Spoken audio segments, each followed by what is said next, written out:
नमस्कार, मी गणेश कडलक. आपले Maharashtra news live 24 आवाज सर्वसामान्य माणसाचा मध्ये मनापासून स्वागत. आपण पाहत आहात आजच्या दिवसभरातील महत्त्वाच्या घडामोडी.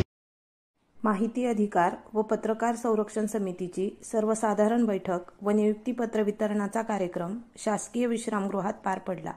बैठकीनंतर समितीचे प्रदेशाध्यक्ष इद्रिस सिद्दीकी पदाधिकाऱ्यांना बोलताना म्हणाले की माहिती अधिकार आणि पत्रकारिता क्षेत्रात कार्यरत असताना येणाऱ्या अडीअडचणी सोडवत माहिती अधिकार आणि पत्रकारितेची चळवळ सक्षम आणि सशक्त करण्याच्या हेतूने राष्ट्राची लोकशाही विचारधारा यशस्वी करण्यासाठी माहिती अधिकार व पत्रकार संरक्षण समितीची ध्येय धोरणे लोकशाही भारताच्या शाश्वत विकासासाठी राबवण्याची जबाबदारी आपणावर सोपवत आहोत. आपण कायदे आणि संघटनेने वेळोवेळी घालून दिलेल्या नियमांचे पालन करून भारतीय संविधानाला अभिप्रेत शाश्वत विकासासाठी सामाजिक न्याय व हक्कासाठी बांधील राहूनच समाजकार्य करावे. सर्व महिला पदाधिकारी बोलताना म्हणाल्या, महिलावर होणाऱ्या अत्याचाराच्या विरोधात कडक कारवाई झाली पाहिजे आणि काम नियम केले पाहिजेत व महिलांनी स्वतः सक्षम होऊन अत्याचाराच्या विरोधात उभे राहिले पाहिजे.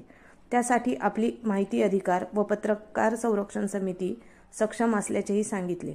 या प्रसंगी महाराष्ट्र प्रदेशाध्यक्ष इद्रिस सिद्दीकी, सोलापूर जिल्हाध्यक्ष विश्वभूषण कांबळे, सोलापूर जिल्हा महिला सचिव माधुरी डहाळे, सोलापूर जिल्हा उपाध्यक्ष मिनलताई दास, सोलापूर शहर प्रमुख नीता स्वामी, अर्चना होळकर, सोलापूर शहर सहसचिव सद्दाम शेख, पंढरपूर तालुका सचिव स्वप्नील पोरे, पंढरपूर तालुका सचिव नागनाथ ममाने, तालुका संपर्क प्रमुख चंद्रकांत मोरे, महिला सहसंपर्क प्रमुख पूनम शिर्के, बार्शी तालुका अध्यक्ष तानाजी मोहिते, बार्शी संपर्क प्रमुख पाटील हे उपस्थित होते.